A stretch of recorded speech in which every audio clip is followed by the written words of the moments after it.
Hopefully you're all here to hear from Lorena Cabnal about Indigenous women's resistance against militarization and violence against women in Guatemala. My name is Kelsey Alford Jones. I'm the director of the Guatemala Human Rights Commission, which is a solidarity non-governmental organization based in Washington, D.C., with an office in Guatemala City as well. And it's been my great pleasure to be accompanying Lorena on a little over a week of a speaking tour, and this is our kind of final culmination. We were just in Texas and Atlanta, and it's been a great week, but we're really excited to be here with all of you. And this is kind of the heart of what we've been talking about over the last week, is the issue of militarization and the U.S. role in militarization in Guatemala, along with many other issues. I'm going to give a brief introduction about GHRC and give a little historical context about Guatemala that will help kind of lead into Lorena's talk. And as I'm doing this introduction, you can see that Lorena's lighting some candles here, and she's going to start us off with a Xinca ceremony. And I'll let her explain that when we get there. But hopefully you can see, and at some point you can stand up and get a chance to see the small ceremony that she's doing here, and hopefully we won't set off any fire alarms or anything. Briefly, GHRC began working in Guatemala in 1982 during the height of the internal armed conflict or counterinsurgency war. And it was an organization that started because there was very little information getting to the United States about what was going on. And as many of you know, the internal armed conflict in Guatemala lasted approximately 36 years. It left about 200,000 people dead, between 45 and 50,000 disappeared, about 1 million internally displaced people, and many hundreds of thousands who were forced to flee Guatemala into southern Mexico, the US, and Canada, and other places. There were many, many people that were tortured, and there was systemic and widespread use of sexual violence as a tool of war. And as most of us know, I think the US government was involved deeply in Guatemala's war, funding, training, supporting, and backing the Guatemalan government and the series of military dictatorships that carried out these egregious acts of violations, human rights violations against Guatemala's civilian population, and in large part against Guatemala's indigenous population. There were hundreds of massacres that were committed against the Mayan population in the Western Highlands, particularly in the early 1980s under the period of Efraín Ríos Montt, a military dictator who had, lo and behold, graduated from the US School of the Americas. And during that time, there was such widespread violence against the population that both the United Nations Historical Clarification Commission, as well as Guatemala's national courts just this year, declared Ríos Montt guilty as the intellectual author of war crimes and genocide against the Ixil people. The root causes of this terrible war are in Guatemala's long history of poverty, unequal access to land, discrimination against the indigenous population, and a number of very kind of deep historic causes that contributed to that type of atrocious violation and racist violence that constitutes genocide. With the signing of the peace accords in 1996, there was a lot of hope that things would get better. Unfortunately, not only were the peace accords not implemented, but there was little done to address the root causes of the inequality, poverty, racism in Guatemala. Over the last 10-15 years, we've seen increasing rates of violent crime, increasing rates of femicide in Guatemala, parallel power structures that have carried over from the conflict and that now operate in coordination with the Guatemalan security forces, the police, the military, and that are once again committing violations against Guatemala's civilian population and particularly indigenous population. Today in Guatemala, a lot of the conflict is around access to land, and indigenous communities are facing another wave of repression because of their organization and their opposition to large-scale transnational development projects like mining, hydroelectric dams, large-scale monoculture ag projects like African palm and sugarcane, to the point where they're talking about another genocide because of the forced displacement and the use of violence against people that stand up against these projects. Human rights defenders, those community leaders, journalists, NGO workers who are standing up to demand their rights, demand justice for crimes of the past, demand respect for women's rights, are now being victim of abuses, threats, and assassinations themselves. And Lorena, as a leader within the Xinca community, has been working in this very difficult context in which, as an indigenous woman, she is a double victim of racism and discrimination. And over the last 10 years, by organizing women in her community to stand up and denounce human trafficking, denounce sexual violence against young girls that's occurring in the community, to denounce remilitarization, and to denounce transnational mining projects that are hoping to utilize their land. She herself has been a victim of numerous death threats and has at times been forced to flee her community. Despite the very difficult context in which she works, she has been a voice of the Xinca people. She has been part of a national movement to support women's rights and end sexual violence against young girls. And she also just has a tremendous spirit and wisdom that she'll share with you tonight. And so it's with great pleasure that I introduce Lorena Cabnal, who is a member and co-founder of an indigenous women's group called Amis Majak, and has recently been traveling all over the world, I would say, talking about the form of feminism that they've developed in their community called community feminism. And she'll talk about that a little bit tonight as well. I'll end by saying that Guatemala today, under President Otto Pérez Molina, is at a turning point. Things are starting to get a lot worse even than they were a few years ago. Otto Pérez Molina, also a graduate of the U.S. School of the Americas, was a member of the military during the genocide in the Ixil region and allegedly participated in acts of genocide. And there's increasing militarization of the Guatemalan countryside, particularly indigenous communities. And so it's really important that the solidarity that we've maintained over the last 30 years in Guatemala continue to stay strong. And I'll share a little bit at the very end of how we can do that. But now, without further ado, I want to introduce Lorena Cabnal. Thank you.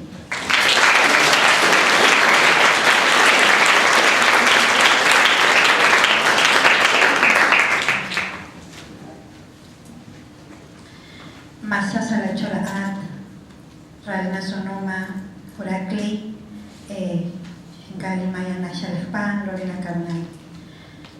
He saludado en dos idiomas, idioma maya quechí e idioma xinca. Buenas noches para todas y para todos. Me siento muy honrada de compartir con ustedes esta noche un poco mi palabra y mi pensamiento de la problemática que hoy estamos viviendo como mujeres y como mujeres indígenas y pueblos indígenas en Guatemala.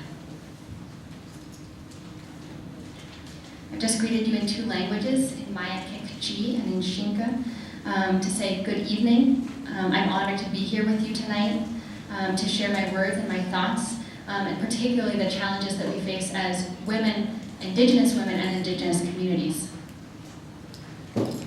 Quisiera iniciar recordando que hace 17 años se firmó la paz en Guatemala, pero hace 17 años también inicia toda una nueva etapa para los pueblos indígenas, para la ciudadanía en general en Guatemala, porque de hace 17 años a la fecha aún seguimos viviendo y no hemos superado los efectos de la guerra contrainsurgente. I want to start by mentioning that 17 years ago, peace was signed in Guatemala, and that also initiated a new stage for indigenous peoples and for all of Guatemalan citizens. Though unfortunately, we're still living the effects of that war. We haven't overcome the effects of the counterinsurgency war. Antes de iniciar, yo he encendido unas velas acá y que tienen un simbolismo. Y venir a este espacio, a este lugar, es muy histórico. Es la primera vez que estoy en Estados Unidos y tengo una responsabilidad muy política, muy espiritual, con las víctimas, mujeres y hombres, que fueron víctimas de la guerra contrainsurgente, pero que también hoy todavía seguimos siendo víctimas del militarismo estadounidense. Before I started speaking, I lit some candles as a symbol and of how important it is for me to be here in this space. It's the first time that I've been in the United States, and I feel a huge responsibility politically, spiritually, for the victims, the men and the women who were victims in the counterinsurgency war, but also those who are still victims of U.S. militarization. Inicié encendiendo la vela color negra porque representa la memoria de nuestras ancestras y ancestros. La encendí en memoria de todas las mujeres y de los hombres detenidos, desaparecidos, asesinados y hoy, donde todavía seguimos exigiendo justicia contra toda esta forma de represión en Guatemala. The first candle that I lit is the black candle, and I did that because it represents the wisdom of our ancestors, our grandmothers and our grandfathers that came before us. And I did so to recognize all of those who have been detained, disappeared, assassinated, and for the struggle that we maintain to continue to demand justice for those who continue to live repression. Hace 17 años el mundo supo la existencia de otro pueblo que no era pueblo maya, que era el pueblo Xinca. Una lucha histórica de hermanas y hermanos de Santa Rosa en la parte oriente de Guatemala dejaron también dentro de los acuerdos de paz establecido la existencia del pueblo Xinca. Hoy voy a tratar de hablar un poco del pueblo Xinca, de los efectos del militarismo, pero también de los efectos del militarismo sobre los cuerpos de las mujeres indígenas. 17 years ago, as part of the peace accords, the world found out about a different community in Guatemala, a non-Mayan community, and that was the Xinca people. And that came out of a historic struggle from the community in Santa Rosa in eastern Guatemala. And they managed to get the Xinca people recognized within the peace accords. And tonight I want to talk about the Xinca people as well as the effects of militarization on our community, and particularly the effects on women's bodies of that militarization. Nos organizamos en el año 2003 un grupo de 377 mujeres en la montaña de Xalapán, al oriente de Guatemala, como a unos 125 kilómetros, y nos organizamos por el hambre. Escuchábamos que se habían firmado la paz, pero no sabíamos cómo se concretaba la paz en nuestra comunidad. Our work began as an organized group of women in 2003. There were 377 women who got together in the mountain of Xalapán in eastern Guatemala, about 125 kilometers from the capital city. And we were organized around hunger, but we'd also heard about the peace accords, and we were wondering how they were going to play out in our community. Y nos organizamos porque nos vimos mujeres empobrecidas. Nos organizamos porque nos vimos mujeres con más de 16, 18 hijos por familia. Nos organizamos porque dentro de estas 377 mujeres solo 2 leíamos y escribíamos. Nos organizamos porque mirábamos que muchas niñas y muchos niños morían por enfermedades broncorrespiratorias o gastrointestinales. Nos organizamos porque muchas mujeres estaban muriendo por desnutrición en el momento del parto. We organized also because we were women who were impoverished. There were women in our community who were having 16, 18 kids. Of the 377 of us who were organized, only 2 knew how to read and write. We were seeing young girls and boys in our community dying from gastrointestinal diseases, from respiratory illnesses. And there were many women as well who were dying in childbirth because of malnutrition. Nunca imaginamos que al organizarnos íbamos a tener todo un camino político de denuncia contra el Estado de Guatemala por la invisibilización que se había hecho de nuestro pueblo, por el racismo, por la discriminación y porque después íbamos a interpretar que todo lo que vivíamos las mujeres en la montaña también eran efectos de un continuum histórico de violencia y que se había agudizado en el tiempo de la guerra contrainsurgente. When we started this work, we never imagined that we were going to start down a path of political denouncement, of political organization, denouncing the fact that our people had been forgotten because of racism and discrimination, that we were going to begin to interpret the effects of the historic continuum of violence against women a continuum that got much worse during the internal conflict. Nos dimos cuenta que era necesario aprender a leer y escribir. Empezamos justamente con apoyo de mujeres exiliadas en Canadá, con un primer centro educativo para que las mujeres aprendieran a leer y escribir, y de esa manera nos acercamos, después de tocar muchas puertas que nos fueron negadas para apoyo o para solidaridad, porque lo primero que nos decían es: Jalapa no se encuentra en el mapa del Fondo Nacional para la Paz, FONAPAZ, por lo tanto no tienen acceso a recursos, porque pues no hay pobreza en Jalapa, además no hay pueblos indígenas en Jalapa. Entonces decidimos demostrarle al mundo que una manera de luchar era visibilizar la existencia de nuestro pueblo en la montaña. We realized that we needed to learn how to read and write, and we reached out to many people. And we finally found help with a group of women who were in exile in Canada, and they opened our first education center.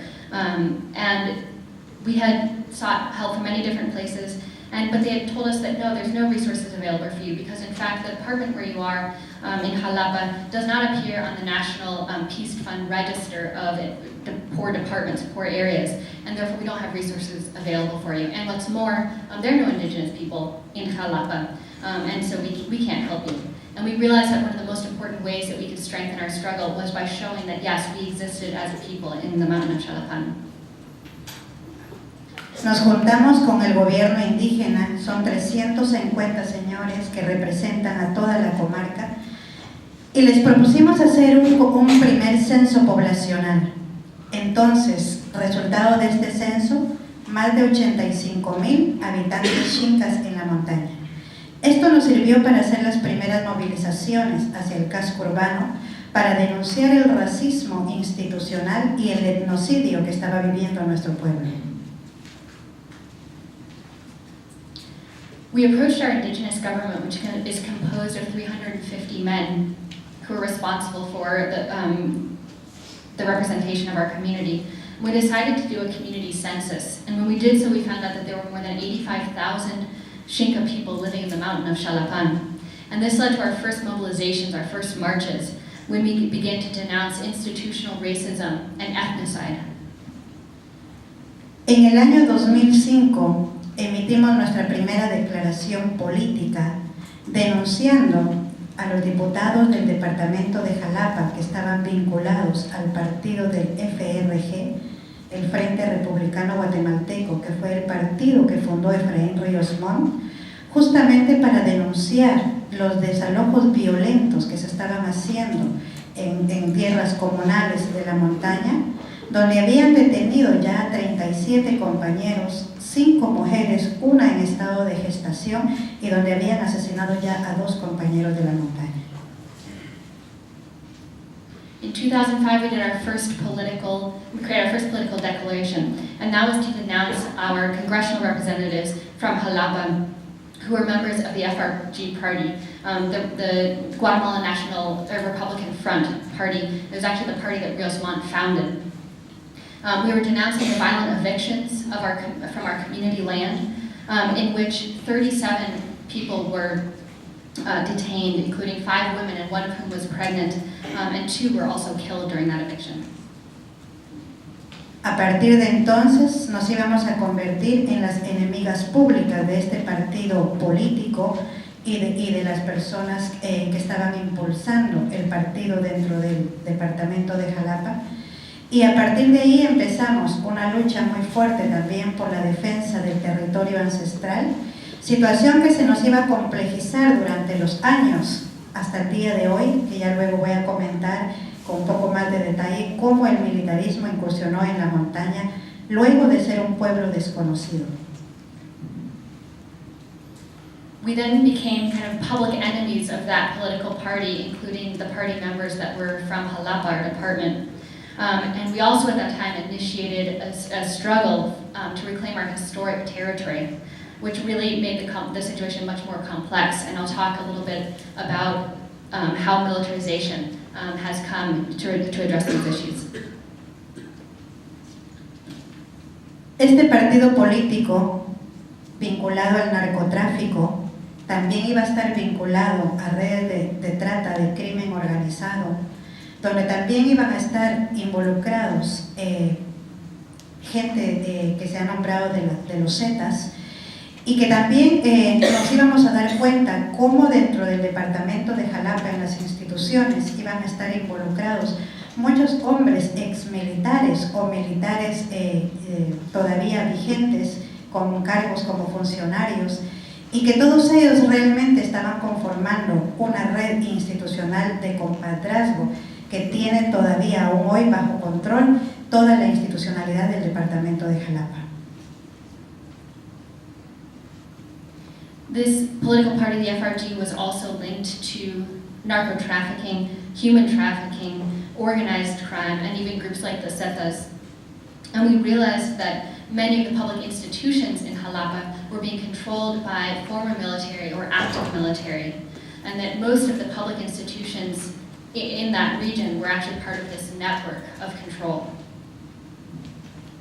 Denunciar entonces, por ejemplo, la violencia sexual, porque Jalapa ocupa el primer lugar a nivel nacional, desgraciadamente, en violencia sexual contra niñas de 12 a 14 años, eso iba a revelar cómo había un entramado institucional vinculado al crimen organizado, vinculado al narcotráfico, vinculado a los Zetas, donde nos tocó que hacer toda una presión muy fuerte. En ese tiempo no teníamos la experiencia de estar acompañadas por organizaciones que colaboran con la defensa y protección de defensoras y defensores de derechos humanos. Y no sabíamos hasta dónde íbamos a empezar a abrir toda una olla donde iban a estar involucrada cantidad de funcionarios públicos, incluyendo policías, incluyendo militares, incluyendo funcionarios de la Procuraduría de Derechos Humanos, abogados y jueces. We also began denouncing sexual violence, and unfortunately, Jalapa has the highest rate of sexual violence against young girls 12 to 14 in the entire country. We began to reveal the links that these government officials had with organized crime and narco-trafficking. And we put a lot of pressure on them, but we did so without a lot of experience. We didn't have accompaniment from other organizations that were supporting us and whose work was to protect human rights defenders. So we kind of opened Pandora's box in a sense, and ended up denouncing a lot of public officials, including members of the National Police, of the military, of the Human Rights Ombudsman's Office, as well as lawyers and judges.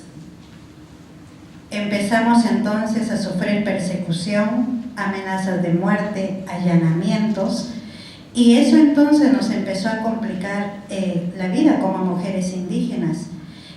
En primer lugar, porque había cambiado nuestro rol de mujer indígenas. Habíamos empezado a involucrarnos en una fuerte denuncia institucional en el departamento de Jalapa, pero luego junto a esto viene otra historia. En el año 2007 empieza nuestra lucha por averiguar o investigar si en la montaña de Xalapán se estaban concesionando minería de metales. This led us to begin to suffer persecution, death threats, break-ins to our offices, and made the life of us as Indigenous women much more complicated. We began to have a changing role in our community as we were denouncing these public officials in Jalapa. And that led to another story, which starts in 2007, in which we began our struggle to understand and denounce mining licenses for metallic mines in the region. Empezamos a preguntar a los diputados, al gobernador, al alcalde municipal, cómo estaba la situación de concesión de licencias mineras, porque escuchábamos ya en Occidente de que había ya concesiones, habían ya consultas comunitarias y había problemática territorial por la concesión de minerías para su fase de exploración o explotación y que no habían sido consultados los pueblos indígenas. We began to ask our local officials, our mayor, our state governor, as well as our congressional representatives, what the status was of mining licenses that had been granted in the region. We'd begun to hear from the western part of Guatemala about community consultations, about the mining problem growing in that region, about increasing mining concessions for exploration and exploitation of resources without consultation from the local population. Fue así como iniciamos también marchas de más de 20,000 personas al casco urbano de Jalapa, y como no teníamos respuesta nos fuimos a Guatemala ciudad, presionamos al Congreso de la República, presionamos al Ministro de Energía y Minas, y como no teníamos respuesta, esto nos tuvo que llevar hasta la misma Casa Presidencial, y nos juntamos para entonces con el Movimiento Indígena Nacional para presionar y que nos diesen una respuesta de concesión de minerías en la montaña. De esta lucha es que se logró entregar un expediente y un mapa de concesión de licencias mineras, donde claramente evidenciaban 15 licencias otorgadas en estudio y trámite y 16 licencias ya en fase de explotación. 31 licencias en un territorio indígena de un pueblo que se decía hace 17 años que está casi extinto, que ya no hablamos el idioma, que ya no vestimos el traje, y que no importa revitalizar a este pueblo, porque eso es ir contra el desarrollo. Eso entonces marcaría una diferencia también etnocida para un pueblo que intenta recuperar y revitalizar sus raíces. This led us to start doing marches, and we would gather as much as 20,000 people. We would march to the department capital in Jalapa, as well as to Guatemala City. And we approached the Guatemalan Congress, we approached the Minister of Energy and Mines, and when we got no response, we went so far as to march all the way to the presidential palace. We joined up with the national indigenous movement to try and get a response from our government about mining licenses around the country as well as in the mountain of Xalapan. And finally, they gave us a map of mining concessions. And we learned that there were 15 licenses that had been granted in the stage of exploration. And there were 16 that were already in the stage of extraction. They had been granted the license to extract minerals. That's 31 licenses in an indigenous community that 17 years ago was almost extinct. We lost our language, we weren't wearing our traditional dress anymore. And people were saying we shouldn't bring back this community, that's not progress. We need to move forward. These mines can be the difference between ethnocide and a community that's trying to revitalize itself and bring back its culture.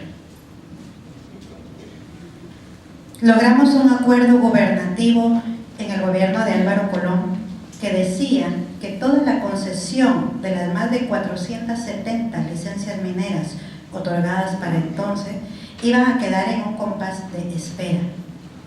Desgraciadamente, Otto Pérez Molina asume el cargo en el año 2011 y al asumir el cargo iba a cambiar completamente mucho del trabajo que habíamos hecho el movimiento indígena respecto de la problemática minera en Guatemala.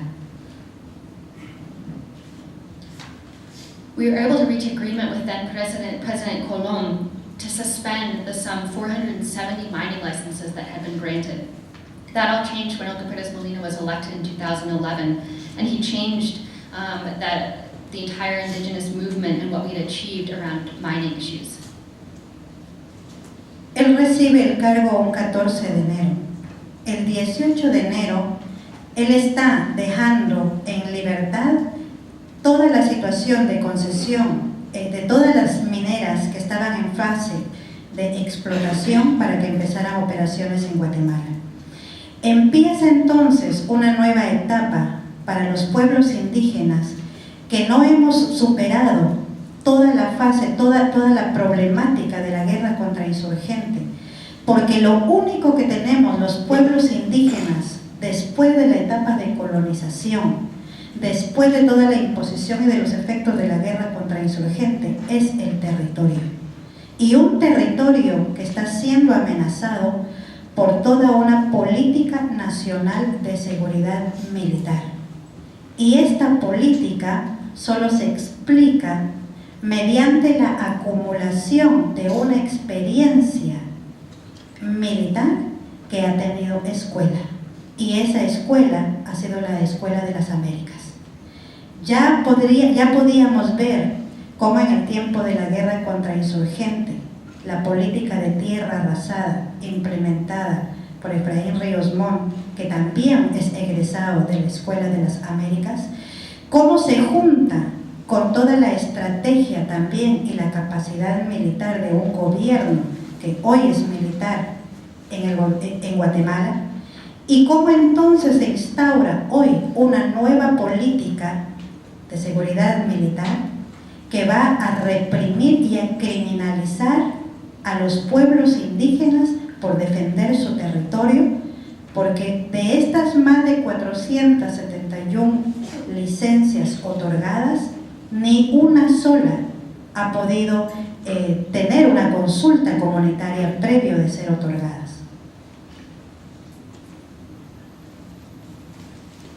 Otto Pérez Molina took power on January 14th, and just 4 days later, on the 18th of January, he opened up, he lifted the suspension on mining licenses and allowed companies to continue with the exploitation of our land. And this was is a new stage for Indigenous people in the country, a community that still has not overcome the effects of the counterinsurgency war. This isn't the only thing. We've had to deal with colonization, with the counterinsurgency war, and now in this context, the only thing that we have is our territory to defend. And now that's being threatened by the current policy, the national policy of militarization of our communities. This is a policy that comes from an accumulation of military experience and military indoctrination, much of which comes from places like the School of the Americas. We can see how during the war, the counterinsurgency war, how the scorched earth policy under Ríos Montt, also a graduate of the School of the Americas, is joining and coming together with the current strategy by Otto Pérez Molina, a new policy, a militarized security policy that's being used to repress and criminalize Indigenous peoples who are defending their territory. And this is in part because of the 471 licenses that have been granted. Not one has been done with correct previous consultation of the communities. En este gobierno militar, 5 estados de sitio se han impuesto sobre los territorios indígenas que estamos haciendo reclamo de la concesión de licencias de minería. Recordemos que un estado de sitio va a anular todas las garantías constitucionales de una persona ciudadana en un país. No hay derecho a la protesta.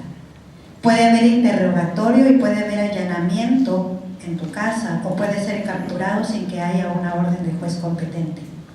Entonces, empezamos a darnos cuenta que las herramientas y las estrategias que se utilizaron durante la guerra empiezan a cobrar vida nuevamente, justamente para reprimir a la población indígena, y empezamos a darnos cuenta que se imponen también 2 estados de excepción, 3 estados de emergencia, como para control poblacional, para tener la posibilidad de contrarrestar a la población, porque toda la población indígena que estamos haciendo resistencia de territorio, somos población que trae una historia de la guerra contrainsurgente.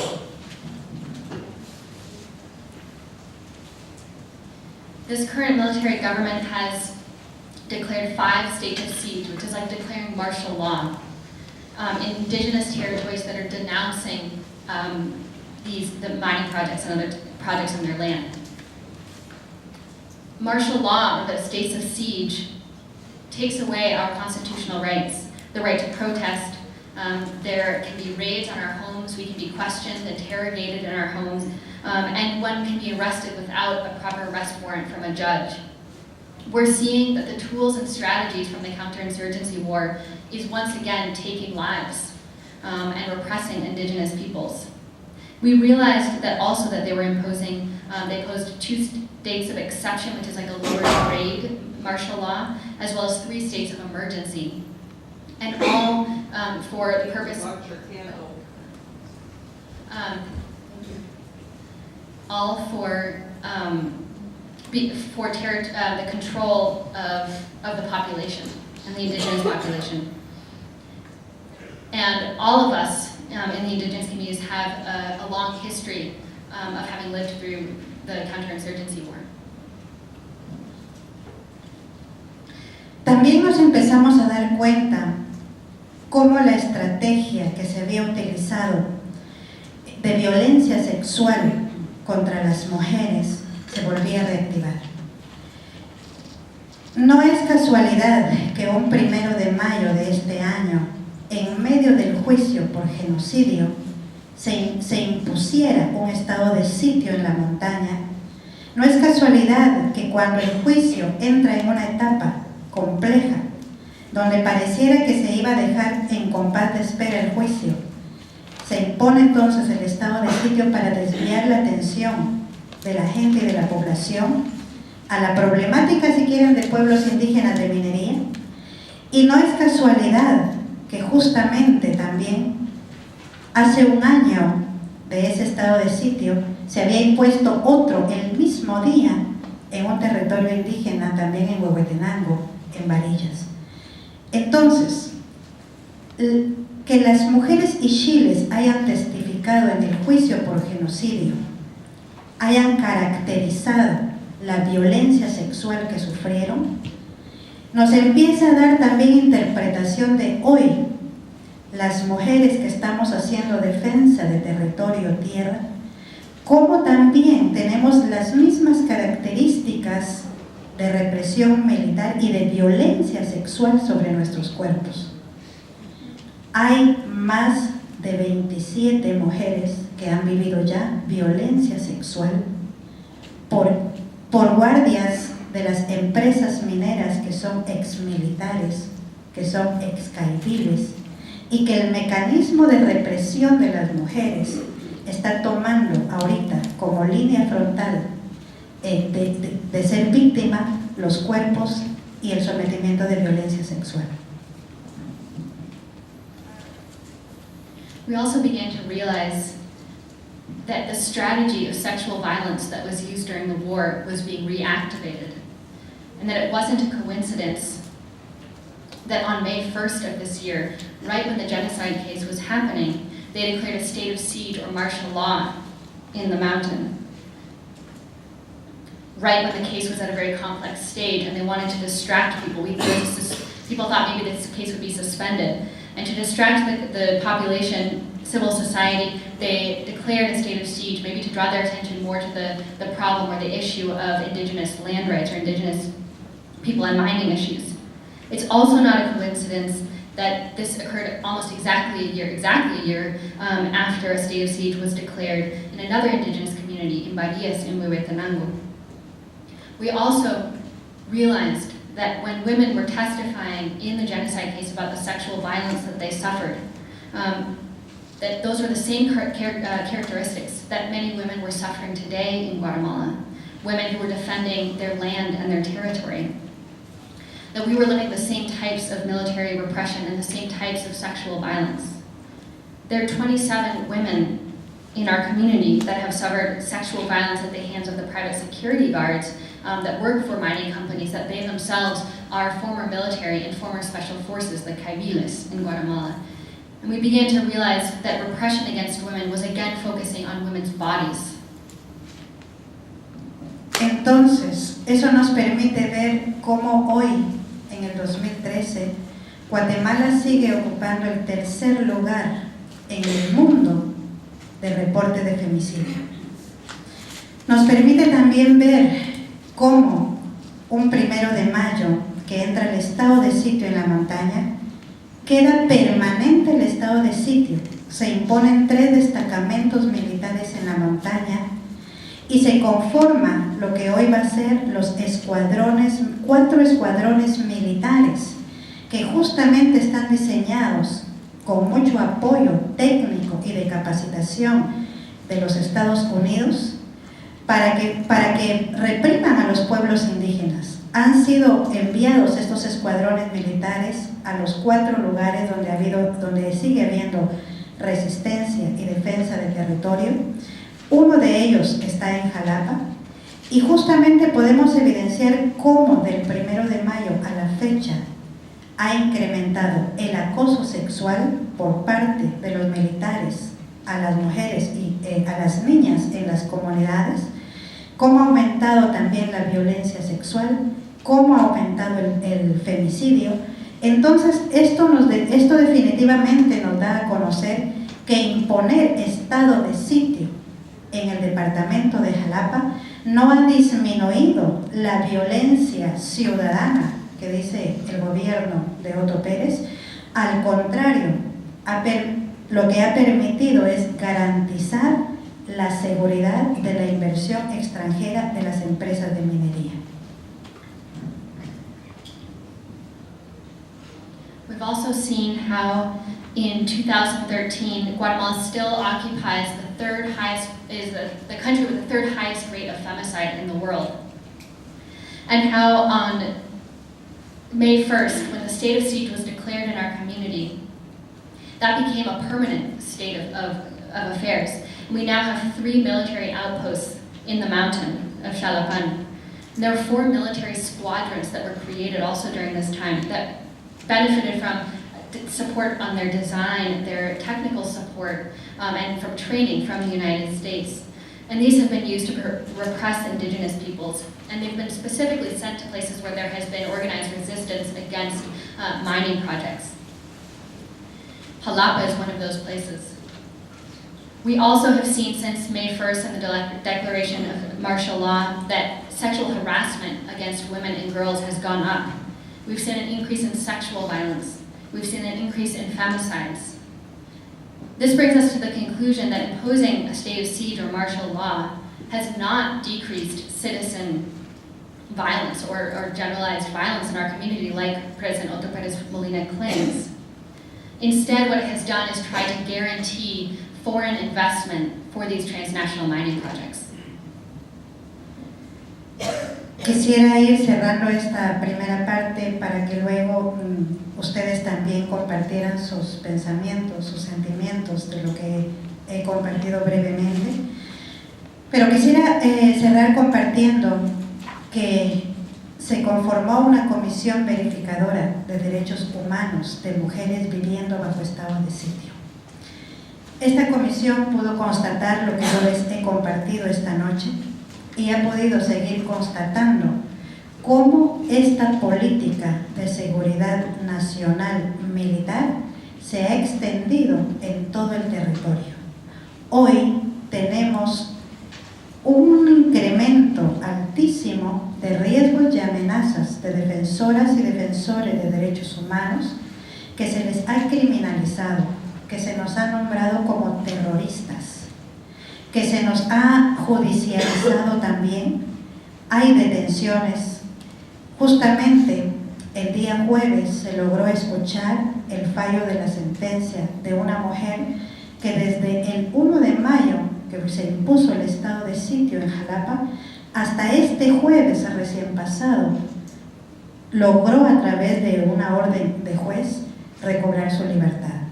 Esto nos está diciendo que las características también de persecución, de amenaza, de desplazamiento, de inmovilidad, de violencia sexual presentes en la guerra, a 17 años de la paz, siguen presentes en territorio guatemalteco.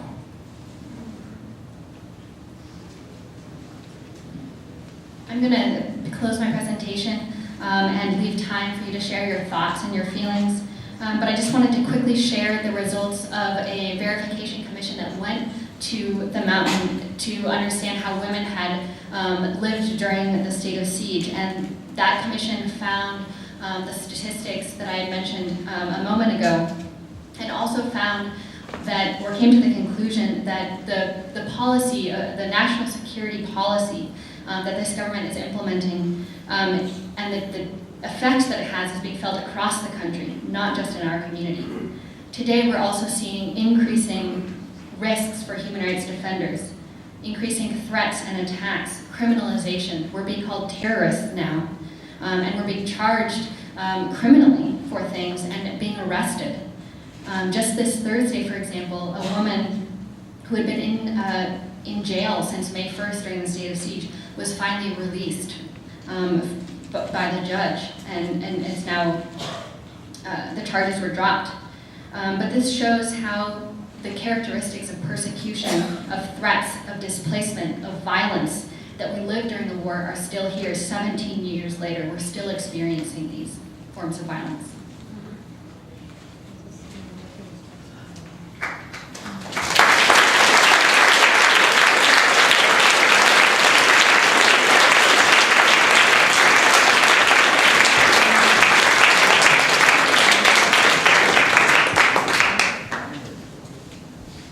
We're have time for questions for those that do need to get up and leave, and we do understand if you do.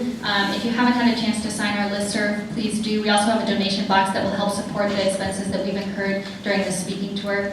For those that can stay, we do have time for questions, and we do hope that you'll stay to ask questions and share with Lorena some of your reflections from this talk. The mining companies, are they U.S. mining companies? I know Canada's been involved. What mining companies and what minerals are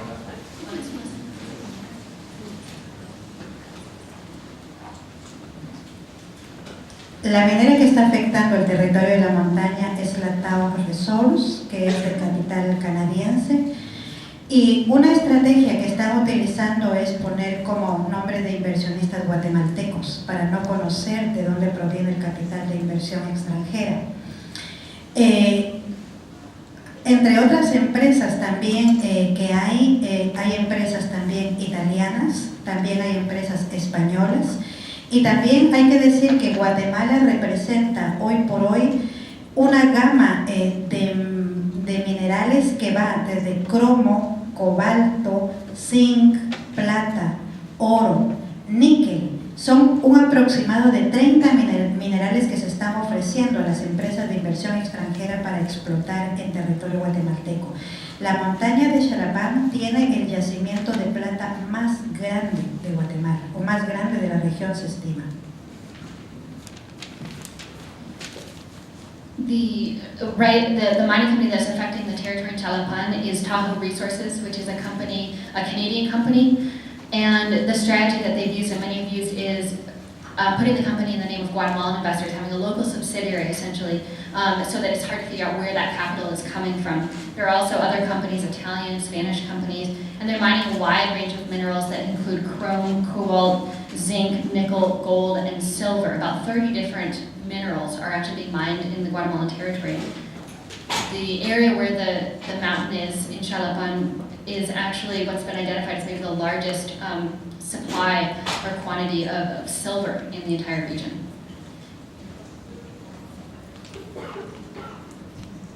I'm also just going to add that there's also, the companies don't tend to be from the US, so they often open US subsidiaries to benefit from CAFTA and the shareholder investment agreements that are in CAFTA. And there's one case in which there actually is a U.S. company that is the primary investor in the project, and that's one that hasn't started yet because of a massive nonviolent resistance just outside of Guatemala City that's called the Puya. And last year, if any of you were here, Yolanda Ocali spoke, and that community has been in long-term nonviolent resistance against what is a U.S. company, it's actually an engineering firm called Capps Cassidy & Associates, but it's kind of a unique case.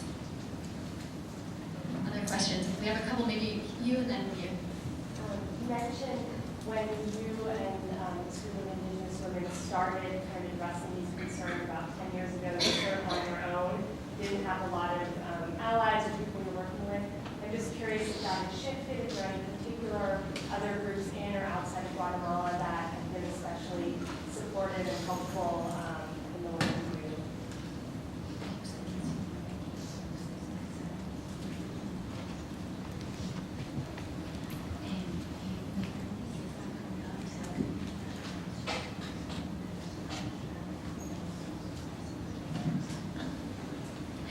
Una de las primeras alianzas que intentamos hacer fue las alianzas territoriales. Conformamos lo que se llama Acción Comunitaria Xinca Xalapán como un frente de defensa antiminera, pero las mujeres nos interesamos mucho también en que este frente también respondiera a una demanda que tenían las mujeres, la defensa del territorio huérfano. Entonces, en esta alianza juntamos la defensa del territorio cuerpo y la defensa del territorio tierra, porque creemos que es incoherente defender la tierra y no defender los cuerpos de las mujeres que vivimos violencias, múltiples violencias. Luego, pues, esta coordinadora también integró esfuerzos de la parroquia y varias organizaciones sociales y el gobierno indígena desde el año 2005. Luego también hemos sido aliadas de la Coordinadora Sector de Mujeres, que es una organización de mujeres histórica porque entró en el proceso de negociación de los acuerdos de paz y la URNG en Guatemala. También hoy somos aliadas de Mesoamericanas en Resistencia y de la Marcha Mundial de Mujeres y también del Movimiento Indígena Continental de Mujeres contra la Minería. Pero creo que vale la pena también decir que también hemos sido unas mujeres que hemos tenido mucho trabajo autogestivo, no hemos sido apoyadas por cooperación internacional. Esto tiene sus ventajas, pero también tiene sus desventajas. Creo que es un balance porque nos permite de alguna manera tener una agenda muy autónoma en cuanto planteamos la defensa territorial y la defensa de nuestros cuerpos, pero de alguna manera eso también nos ha dejado también que estar teniendo un trabajo muy fuerte para la búsqueda de la sobrevivencia cotidiana. Seguimos siendo mujeres empobrecidas, sigue habiendo desnutrición en la montaña. Los esfuerzos que hoy estamos haciendo son esfuerzos que nos están dando alternativas de sobrevivencia. Creo que a pesar de estos 10 años de trabajo, también hay que decirlo, porque el mapa de cooperación todavía no se ha movido generalmente para la parte de Oriente.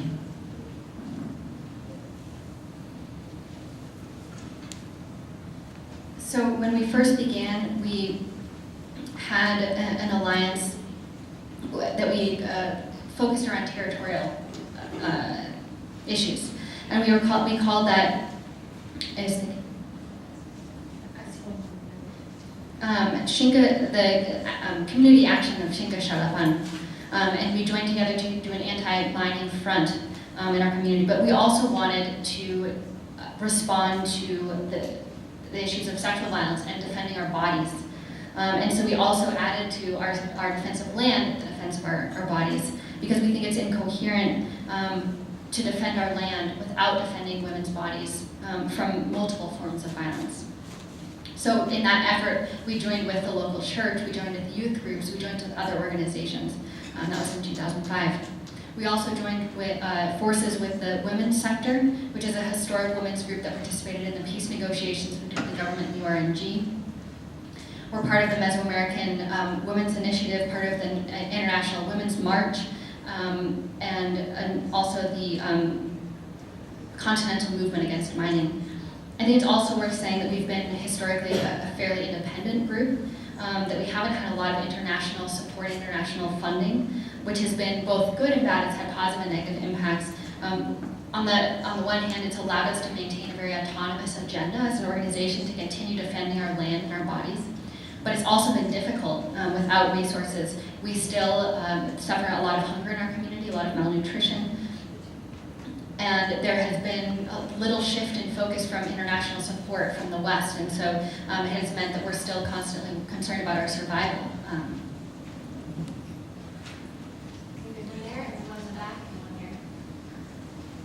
sorry, I came a few minutes late. Did you say that the military in your section were trained here at the School of Americas?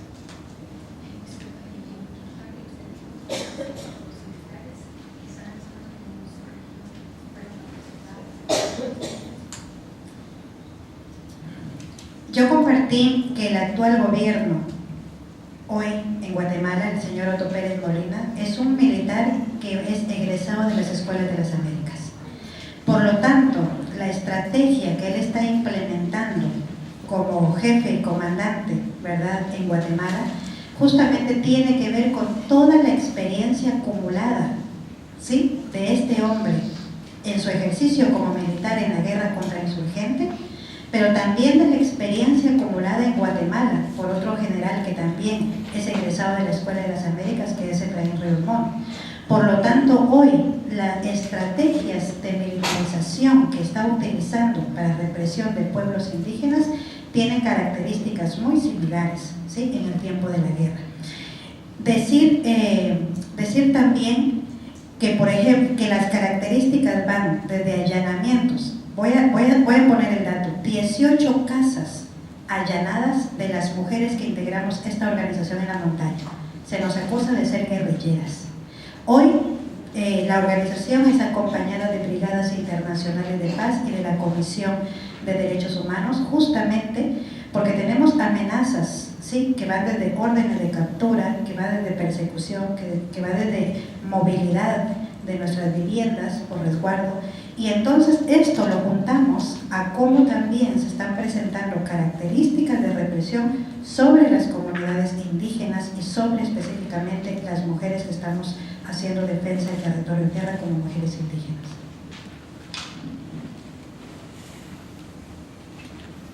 What I had shared was that our current president, Otto Pérez Molina, is a career military officer. He himself graduated from the School of the, or took courses at the School of the Americas, and that his strategy as a military officer comes from his accumulated experience in the Army and during the counterinsurgency war. It's an experience as a country that also comes from the experience of other key military officers like the former general dictator Efraín Díaz Montt, who also went to the School of the Americas. And we're seeing it play out today as a military strategy to repress indigenous communities. And so the characteristics are very similar today as they were during the conflict. Another characteristic that we're seeing that's similar is the raids on our houses, the break-ins. To give a concrete statistic, there were 18 women that participate in our women's group in the mountain whose houses were raided by the government. And they're calling us guerrilleras now. And we've now sought accompaniment from international organizations like Peace Brigades International, the Guatemala Human Rights Commission, because of the threats, because of the persecution, because of us, the decrease in our ability to move around the community.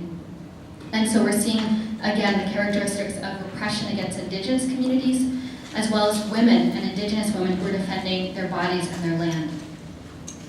And I had like a little more to my question.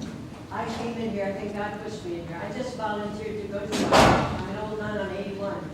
And the question came, if anybody can speak Spanish, and I speak Spanish, and it's a least bit interesting in Guatemala, please come. And I have a date for December 6th in New York.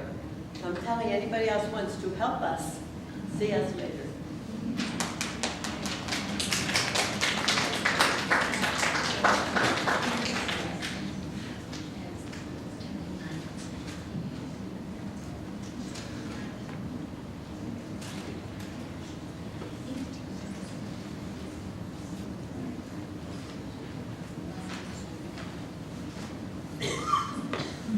Voy a aprovechar también para compartir otro dato de esta pregunta.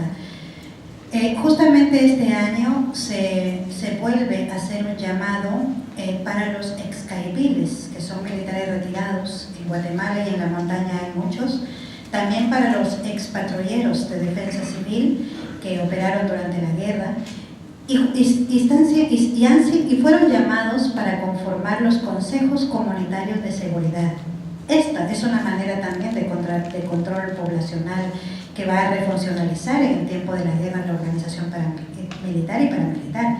Entonces, estos hombres con experiencia han logrado fortalecer la escuela que se abrió este año también en Jalapa, en el Instituto Adolfo B. Hall, que es un instituto militar, y esta escuela logró reunir a una cantidad considerable de excaibiles para que ellos aportaran su experiencia para los nuevos caibiles que iban a conformar los escuadrones militares, y esto también ha tenido un apoyo financiero del gobierno de los Estados Unidos. I also want to take advantage of the question to share another statistic, and that's that just this last year there's been a call for former caibiles, again the Guatemalan Special Forces, many of whom live in the mountain, as well as former civil patrollers, ex-PAC, who were active during the war, to be part of groups that are being formed called community security councils, which are being used to exert control over the population in the same way, or kind of using the model of the military and paramilitary that was seen during the war. We're also seeing that they're strengthening military schools like the Adolfo Beijal military school in Jalapa, where they've brought in many former caidiles, former special forces, to share their experiences during the counterinsurgency war with current military officers who are participating in these military squadrons. And that's being done with the support of the United States.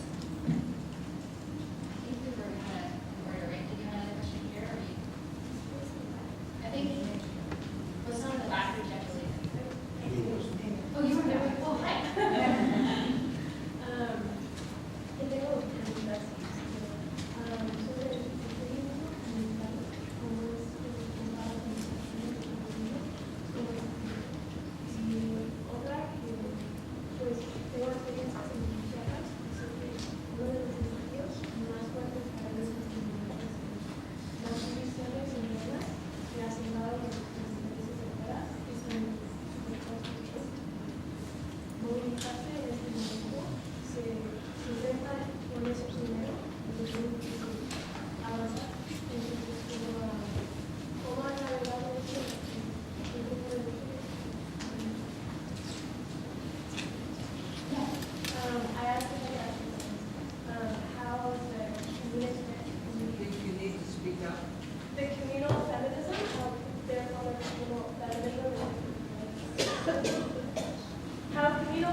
Organizations have become less important because the civil society objects to blatant violence. Forces have started being more subversive and just generating internal divisions, and that way the communities get mobilized. So how the group of women has dealt with that, because that's the biggest challenge for a lot of indigenous communities. El feminismo comunitario es una propuesta que nace de mujeres indígenas en la montaña y que nace como propuesta de vida cotidiana. En la comunidad no podemos hablar de género. La categoría género es una categoría muy compleja y su código de interpretación está en el feminismo occidental. Y como mujeres indígenas tuvimos que tener la posibilidad de ponerle nombre a problemáticas muy propias en la comunidad indígena. Empezamos a darnos cuenta que el machismo indígena tiene su propia manera de manifestarse. No es lo mismo el machismo de un hombre indígena que de un hombre blanco, que de un hombre europeo, que un hombre mestizo. ¿Cómo explicarlo? ¿Cómo decirlo? ¿Cómo hablar en la comunidad que hay usos y costumbres que subyugan a las mujeres indígenas? Porque esto rapidito se encierra en que deben de respetar los usos y costumbres de una comunidad, de un pueblo indígena, aunque eso quiera estar develando una opresión de las mujeres. Para nosotras fue necesario interpelar al feminismo occidental, a varios feminismos, porque no hay un solo feminismo. Y eso nos llevó a pensar que las opresiones de las mujeres en el mundo no pueden estar estandarizadas o uniformadas. No podemos leer las opresiones de las mujeres norteamericanas o las mujeres europeas con las opresiones de las mujeres indígenas, porque en nuestros cuerpos hemos vivido la colonización de los cuerpos, hemos vivido la capitalización y el racismo, ¿sí? Entonces eso nos pone en otras situaciones de opresión. El feminismo comunitario entonces lo que hace es utilizar un código de interpretación de la cosmogonía de pueblos originarios y una cosmovisión que interpela hoy la desarmonización de la vida. Voy a poner un ejemplo. Si quieres, empieza a traducir. Okay, so community feminism is a proposal that grows out of Indigenous women in the mountain, and that grows out of our daily experience in daily life.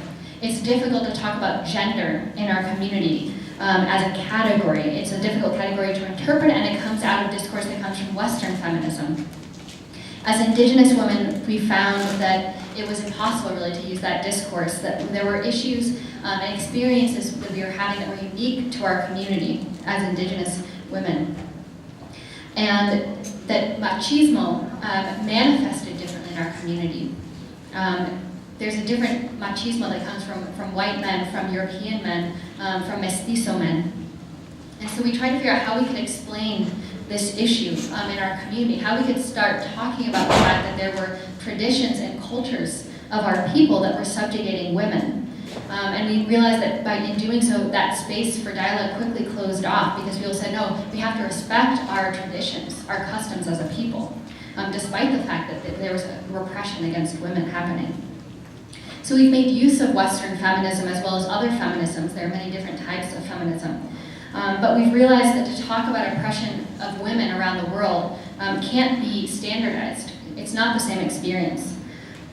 And for Indigenous women, we've suffered a different repression or oppression than others due to the colonization of our bodies, the effects of capitalism and racism. It's a different oppression that we suffer. So community feminism seeks to interpret these codes or this discourse in a way that we can understand it in our Indigenous community. And we do so by talking about the lack of harmony that violence against women causes in our lives. Entonces, por ejemplo, si haces la defensa del territorio tierra, yo defiendo el territorio tierra, la lucha contra la minería, contra la expropiación de terratenientes, por ejemplo, contra todo el capitalismo que ha mercantilizado la naturaleza. Pero si haciendo la defensa del territorio tierra, dentro de este territorio tierra viven cuerpos de niñas y de mujeres que están viviendo violencia sexual por parte de quizás líderes del movimiento, quizás compañeros de comunidad, esa es una incoherencia cosmogónica. Porque los pueblos tenemos una filosofía de armonización de la red de la vida. Todas y todo lo que existe tiene que tener integralidad o reciprocidad para la vida. Entonces, hablarlo de la desarmonización de la vida, eso sí es comprensible en pueblos indígenas. Si lo hablo desde las relaciones desiguales de poder para subordinar los cuerpos de las mujeres, tengo complejidad. Es una breve cápsula que te estoy compartiendo. Tenemos documentos en internet que podemos compartir luego para que los puedas leer y profundizar un poco más en la propuesta del feminismo comunitario. We approach this vision also from our worldview or our cosmovision as a Shinka people. And for example, pointing to the green, we struggle to protect our land and our territory, protect it from mining, protect it from expropriation by large landowners, to protect it from the commercialization of our natural resources and our environment. But if we do so without looking at what young women or girls are living within that territory, and the sexual violence that they're experiencing, maybe from movement leaders in the movement, maybe from other members of the community, we have an incoherence in our world, in our spirituality, in our spiritual vision of the world. And for us, it's really important to talk about harmony among all of those that are connected in the web of life. It's an integral approach, a holistic approach, talking about reciprocity that we have among all living things. And when we don't have that, there's a discord. And we talk about that as part of our cosmovision to explain the importance of protecting women's bodies. To talk about gender inequalities and power dynamics doesn't go over so well.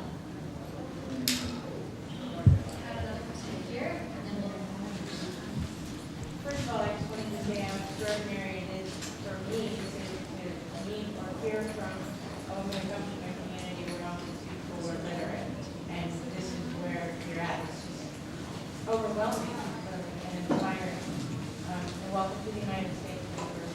sorry about that. But I also wanted to ask, what is, if there was one action you would like to see us take in solidarity, what would you like to see us do with that?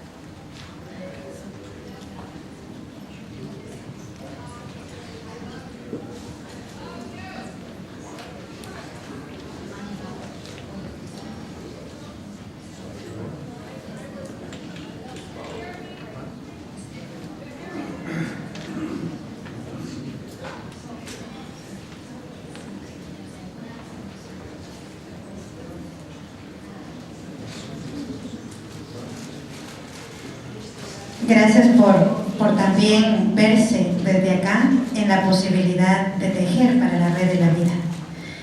Y yo quisiera decir que hoy por hoy lo urgente que estamos necesitando en lo más inmediato es que cuando ustedes reciban algún correo o alguna petición de que firmen una activación internacional por una mujer o por un hombre que tiene amenazas de muerte en Guatemala como defensora y defensor, por favor no duden en firmarlo y en enviar el correo. Porque este es un mecanismo tan inmediato que nos ha salvado la vida a varias mujeres y hombres defensores en Guatemala. Yo soy un ejemplo de eso. Eso sería lo más inmediato. Pareciera que llegan activaciones y como que no son tan relevantes. El caso de una compañera recién que logramos contar más de 4,000 firmas por una amenaza de muerte y se entregó al alcalde municipal, ha permitido poner en evidencia su riesgo y ha permitido que eso se vuelva una medida de seguridad. Entonces, creo que eso sería uno inmediato. Tengo otras cosas que voy a aprovechar a solicitarles. Thank you for that, and thank you all for being here, open to helping us together weave the web of life. Today, I think maybe one of the most urgent and immediate needs or asks that I would make is that when you get petitions, urgent actions related to men and women defenders who are at risk, who receive death threats, that you can sign it, and that's an immediate way to support them.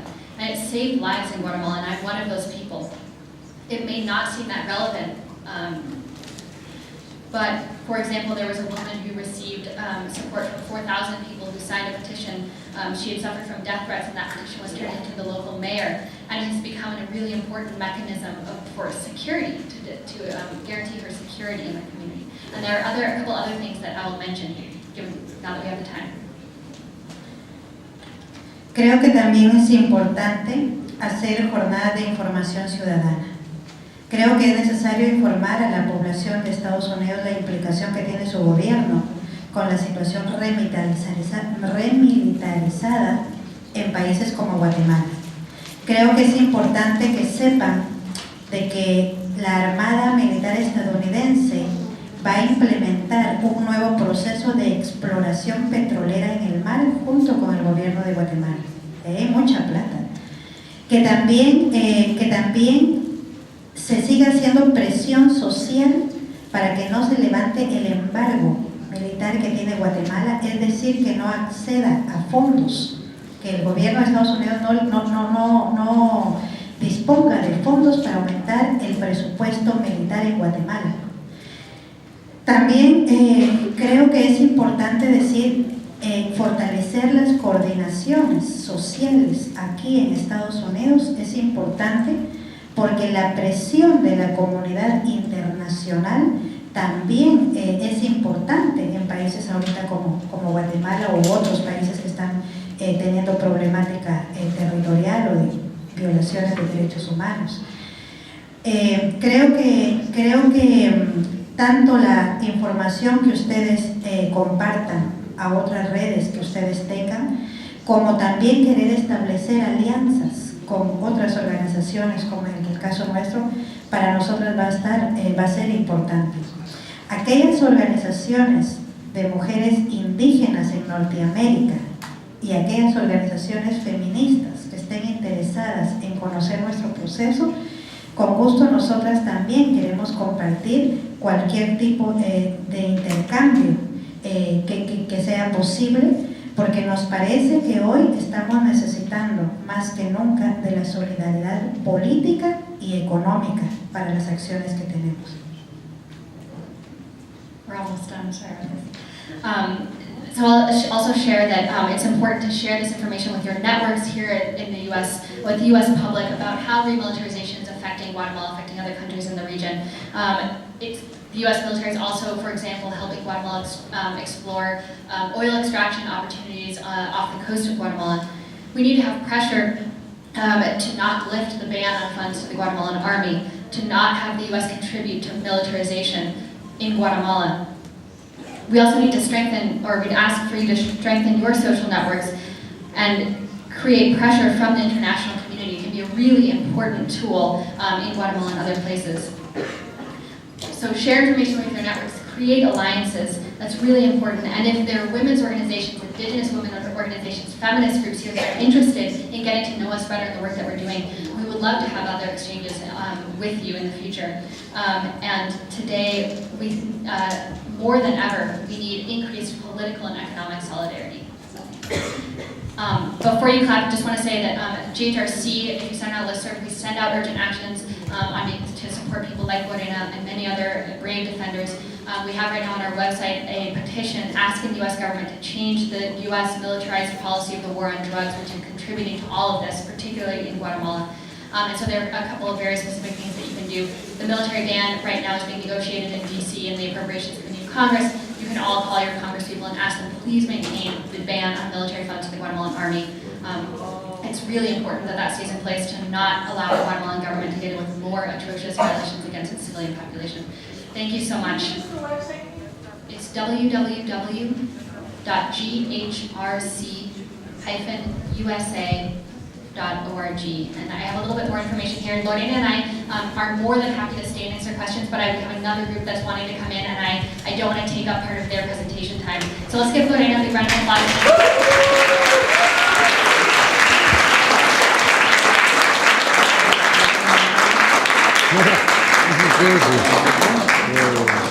Electric dams, large-scale monoculture ag projects like African palm and sugarcane, to the point where they're talking about another genocide because of the forced displacement and the use of violence against people that stand up against these projects. Human rights defenders, those community leaders, journalists, NGO workers who are standing up to demand their rights, demand justice for crimes of the past, demand respect for women's rights, are now being victim of abuses, threats, and assassinations themselves. And Lorena, as a leader within the Xinca community, has been working in this very difficult context in which, as an indigenous woman, she is a double victim of racism and discrimination.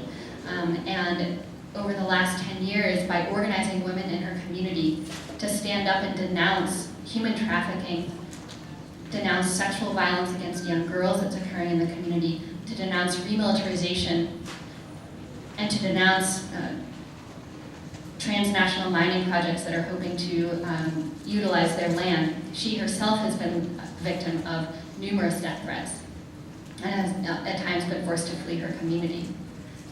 Despite the very difficult context in which she works, she has been a voice of the Xinca people. She has been part of a national movement to support women's rights and end sexual violence against young girls. And she also just has a tremendous spirit and wisdom that she'll share with you tonight. And so it's with great pleasure that I introduce Lorena Cabnal, who is a member and co-founder of an indigenous women's group called Amis Mashaf, and has recently been traveling all over the world, I would say, talking about the form of feminism that they've developed in their community called community feminism. And she'll talk about that a little bit tonight as well.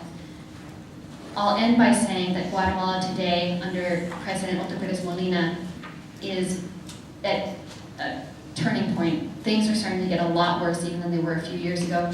Otto Pérez Molina, also a graduate of the U.S. School of the Americas, was a member of the military during the genocide in the Ixil region and allegedly participated in acts of genocide. And there's increasing militarization of the Guatemalan countryside, particularly indigenous communities, and so it's really important that the solidarity that we've maintained over the last 30 years in Guatemala continue to stay strong. And I'll share a little bit at the very end of how we can do that. But now, without further ado, I want to introduce Lorena Cabral. Thank you.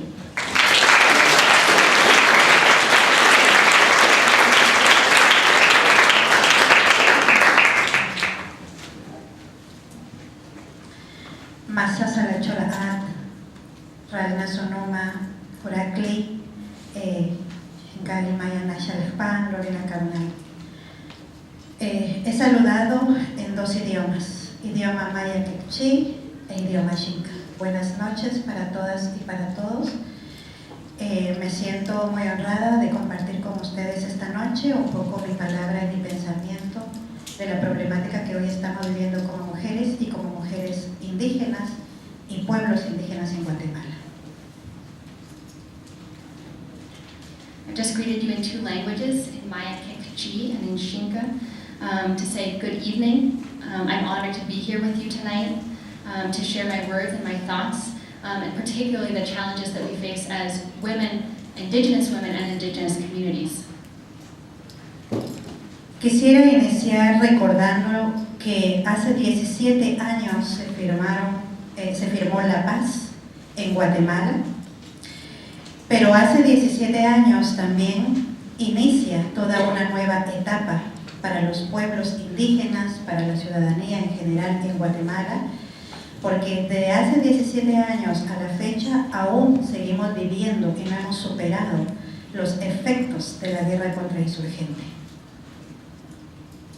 I want to start by mentioning that 17 years ago peace was signed in Guatemala, and that also initiated a new stage for indigenous peoples and for all of Guatemalan citizens. Though unfortunately we're still living the effects of that war, we haven't overcome the effects of the counterinsurgency war. Antes de iniciar, yo he encendido unas velas acá y que tienen un simbolismo.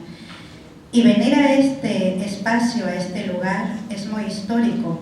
Es la primera vez que estoy en Estados Unidos y tengo una responsabilidad muy política, muy espiritual, con las víctimas, mujeres y hombres, que fueron víctimas de la guerra contrainsurgente, pero que también hoy todavía seguimos siendo víctimas del militarismo estadounidense.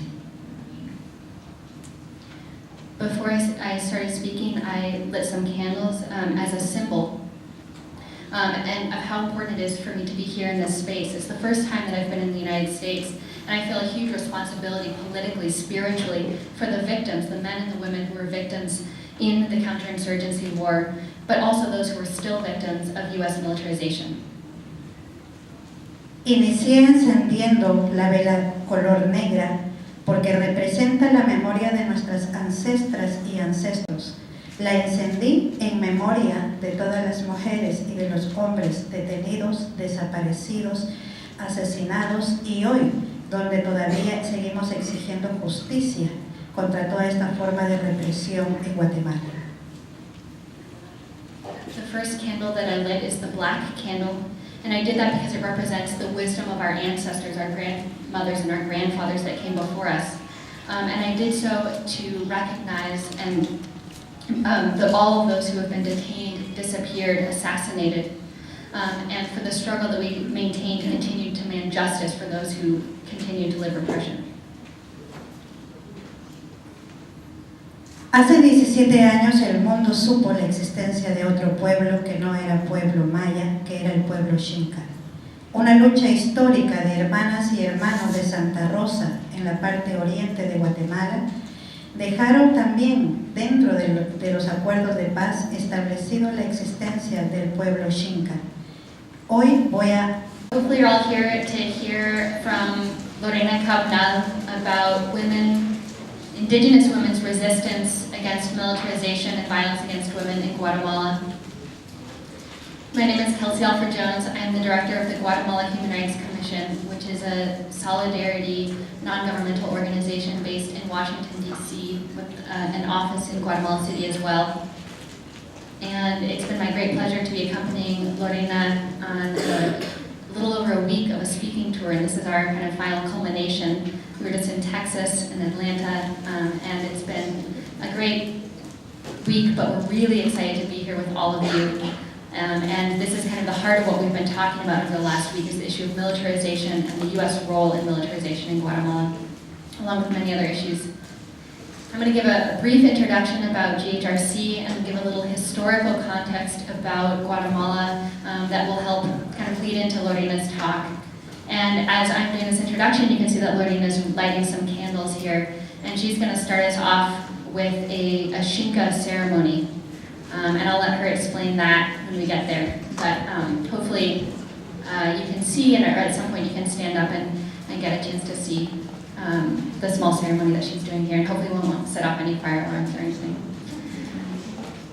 Briefly, GHRC began working in Guatemala in 1982 during the height of the internal armed conflict or counterinsurgency war. And it was an organization that started because there was very little information getting to the United States about what was going on. And as many of you know, the internal armed conflict in Guatemala lasted approximately 36 years.